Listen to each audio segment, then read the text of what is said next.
Good morning. Today we are going to discuss the two important concepts of object-oriented programming, object and class. So in the last class I have already given a brief idea about the object.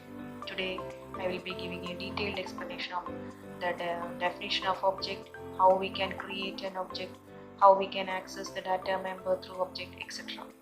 So first let us move to the first portion, object. So, what do you mean by an object? So, this is the general explanation about the object. Anything in the world can be treated as an object. Whatever we see, whatever we feel can be treated as an object. And the importance of object is that every object in the world has both properties and behavior. Human can be considered as an object, car can be considered as an object, tree can be considered as an object, vehicles can be considered as an object. So anything can be considered as an object in the world. And today I have taken an example of radio. So radio contains the properties on, off, volume, station, etc. And it contains the behavior, or we can do the functions such as we can turn off the radio, we can off the radio, we can turn off the radio, we can increase the volume of the radio, we can decrease the volume of the radio. So the functions that can be done on the object is known as behavior, and its properties is known as data. Okay, so the other name of properties is state, member, and data. In the similar way, behavior, the other two names of behavior are methods and member functions. These words should be familiar to you. So next we are moving on to the point how object is defined in OOPS or in C++. OOPS concept. So in OOPS we have already discussed object is obtained, how we can obtain an object by combining both data and functions together. I have given an explanation of the statements in the last class. I have drawn two diagrams. The first one was for the student object and the second one was for the teacher object. And I have already said that the data inside one object cannot be accessed by the other object without the permission of the corresponding object. So that is a specialty of that, means data is valued in the case of OOPS. That was a speciality, or that was advantage of OOPS compared to procedure oriented paradigm. Okay, so in OOPS, object is obtained by combining both data and functions together. So what is the name of functions? The functions is also known as member functions, and data is also known as member. Or the member functions can also be known as methods. Member can also be known as data. We have already said in the first point, member can also be known as data, and the member functions can also be known as methods. So how to declare an object or how to access an object can be explained only after we have understood the concept of class. So next time going to class. After that, after explaining class, I will explain in detail about how to declare an object, or how we can access the data members, etc. Data members, member functions, etc. So next, I am going to the second concept of OOPS, class. So this is also a very important concept related to object-oriented programming. So the very first and important point of class is it is a way to bind data and its associated functions together. What is the meaning of this statement? Class is a way to bind data and its associated functions together. So we have already said that object is the combination of data and its associated functions. So what is said in this statement? Class is a way to bind data and its associated functions together. That means class helps us to define object, or in other words we can say object is created through class, or object can be defined through class. Okay, so a class helps us to define an object. Without class, object cannot be defined. So that is the meaning of the statement. Class is a way to bind data and its associated functions together. Clear? Okay. So the next point of class is any number of objects can be created on a class. We have already said that objects can be created only through class. So if I have defined one class named student, any number of objects can be declared for that class. So each object represents one object. For example, I have created a class student, and if I have created three objects S1, S2 and S3, S1 represents the first student, S2 represents the second student, and S3 represents the third student. Okay, so any number of, as in the case we have already, as in the case of structure variables, in the similar way, any number of objects can also be created on a class. And the last point is objects of a class are called individual instance. Instance means example of the class. That means we have already said that class is a way to represent the data, is a way to represent object, or class helps us to define the object. So this object is the blueprint of the class. Means this object contains all the details related to class, or objects can access all the data given in data as well as member functions given inside the class. So objects can also be called as the individual instance examples of the class. So that is the meaning of the statements. This will be clear when we go to the examples and syntax of the class. Okay, so next we are moving on to the syntax of defining a class. So this is a syntax of class. This can be studied by comparing the structure. For creating a structure, we were using the keyword struct. So to create a class, we are using the keyword class.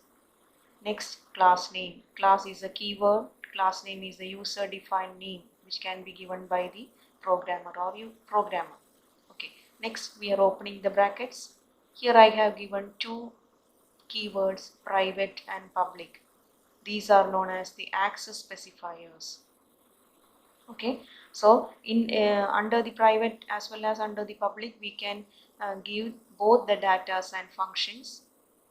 These data as well as functions can be given under the access specifier, private and public. In simple words, we can say that private represents the local scope, as in the similar way public represents the global scope. Okay, so this private and public is used along with the class. So if I have not given any access specifier for the data as well as the function declaration, C++ automatically treats the access specifier as private. That means if I have not written private or public inside the class, C++ automatically treats the access specifier as private access specifier. That we will be seeing in detail while explaining the programs related to class. So this is syntax of class. In the similar way, as in the case of structure also, after the closing bracket, a semicolon is encountered.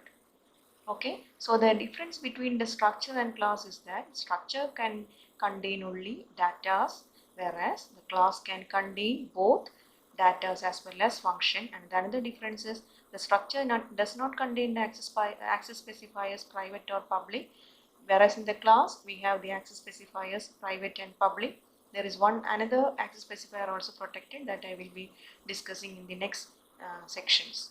Okay, so next I am going to give an example of class. Here I have created a class named student, and I have used the keyword class.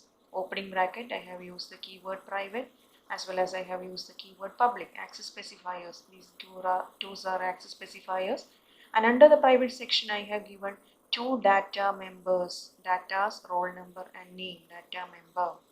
Okay, and under the public section, public access specifier, I have given member functions. Two functions I have given: get data to input data to roll number and name, as well as put data to output the data entered to roll number and name, and in the last I have given a closing bracket and followed by a semicolon. So this is an example of class student with two data members and two member functions. Okay. So next we are going to look how we can create an object, or how we can define an object through class. That is the next point we are going to look. As in the case of structure, we know that in the case of structure there are two types of syntaxes for declaring a structure variable. One was along with the structure definition and the second was outside the structure definition. In the similar way, in the case of object also, there are two syntaxes for creating the object. First one, along with the class definition. We have already said that object can be implemented only through class. Okay, so here first I am going to explain the first syntax. The first syntax is object creation along with the class definition. So the first part of this is to create the define the class. With the closing bracket, till here I am defining the class name, private variable declaration, function definition, public variable declaration, function definition, closing bracket. And look at the sentence. I have created n objects, object 1, object 2, object n. That means any number of objects can be created along with the, here what's the speciality? Object is created along with the class definition. Okay, hope you have understood this point. Here object is created along with the class definition. Okay, now we can look at an example. Here I have already given an example student. I wrote two data members, roll number and name, two member functions, get data and put data. See at this statement, I have created three objects, S1, S2 and S3.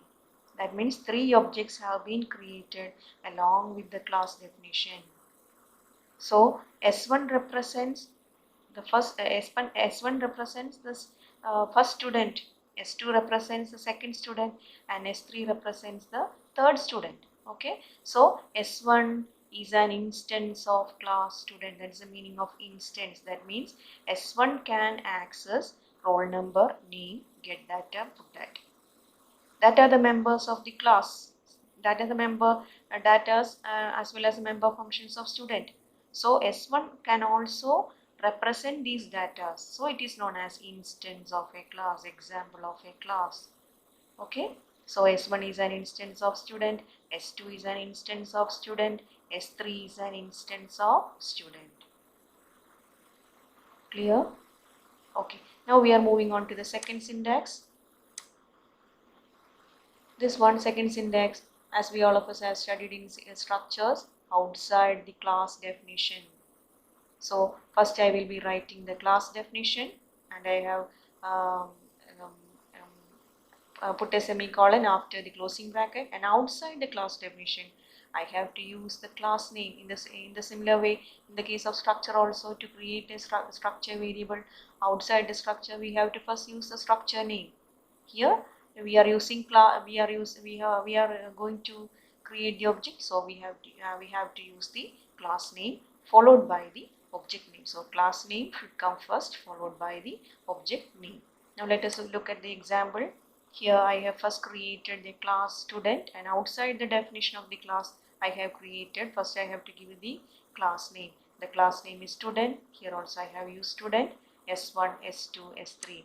So S1 will represent the first student, S2 will represent the second student, S3 will represent the third student. But the difference is that this S1 can contain both data members and functions. Okay, or in other words we can say S1 is an instance of student, S2 is also an instance of student, S3 is also an instance of students.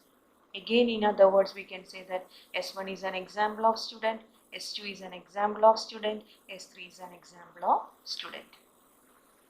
Hope now you have understood what's the meaning of instance of a class. Object is an instance of a class. Clear? Okay. Next we are moving on to the topic how we can pass data between each object. So in the case of OOPS, passing of data within each other is possible. So in the first class I have already explained that the data is very much valued in the case of OOP. Data is given very much importance in the case of OOP. That means we cannot access the data outside the object without its permission. For example, if I want to access the data of student, we should get the permission of student. Okay, that is importance of OOP, or object-oriented paradigm. So it is also possible, if there is permission, it is also possible to exchange messages between two objects. So here I have drawn two objects. The first one is the student and the second one is the teacher. Student contains the data members, register number, name and fees, and it contains three member functions or methods: get data, put data, and update fees. In a similar way, teacher, I have created another object student. The first the data of teacher is TID name, and the functions are get data and put data.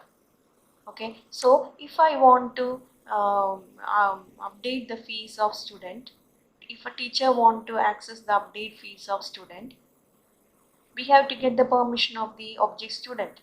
Otherwise data cannot be accessed outside. So we are going to look how we can get the permission of the object student. So the first point is objects can communicate each other by passing messages with each other. So the calling of a member function from another object is known as passing message. Once again, calling of a member function from another object is known as passing message. Next, we are going to look how we can access this member function. So how we can how we can pass the message. So message passing involves how we can do it. We have to get the name of the objects, or for example, if I want to update fees, if I want to update the fees of student, we have to specify the name of the student object. Okay, next one is the name of the member function. Here the name of the member function is update fees, and the third one is what information should be sent to this function update fees. So that is a way we are going to pass message in OOPS. This will be clear when we are dealing with the programs related to the OOPS. Okay. So this I have already explained to you. Teach object will update fee of a student by calling update fees. Okay. So next we are going to the very important portion, accessing members and member functions of a class. How we can access the members and member functions of a class. So while explaining object, I have already said that to access the members and member functions of a class, we need object. I'm going back to the portion of structures. In structures, to access the data of the structure, we have to use the structure variable and dot operator. In the similar way, to access the members and member functions of a class, we have to use the object and the dot operator. Clear? To access the members and member functions of a class, we have to use both the object and the dot operator. So next I am going to give the syntax of accessing the member functions and data members. The first one is object name dot operator data member to access the data members of the class. In the similar way, object name dot member function to access the member function of the class. So this is an example. If I am giving S1 dot register number, that means I am going to access the register number which is written inside the class using the object S1. That means this register number will represent the will represent the first object S1. Okay, and the second one is S2 dot get data. This is a member function. So get this S2 dot get data means I am going to access the get data function which is written inside the class or which is placed inside the class using the S2 object and the dot operator. Or in other words, we can say that S2 dot get data means get data function which represents the second object S2 or the second student S2. Okay. So these are the methods by which we are accessing the members and member functions of a class. We will be dealing with a program to how to access the members and member functions of a class, so the program section will be clear to you. So today we have gone in detail the theory portion about the objects and the class. These portions will be more clear when we are dealing with the programs related to the objects and the class. Hope all of you have understood what I have taught today. In the next class also we will be dealing with the other concepts of the object-oriented programming in detail.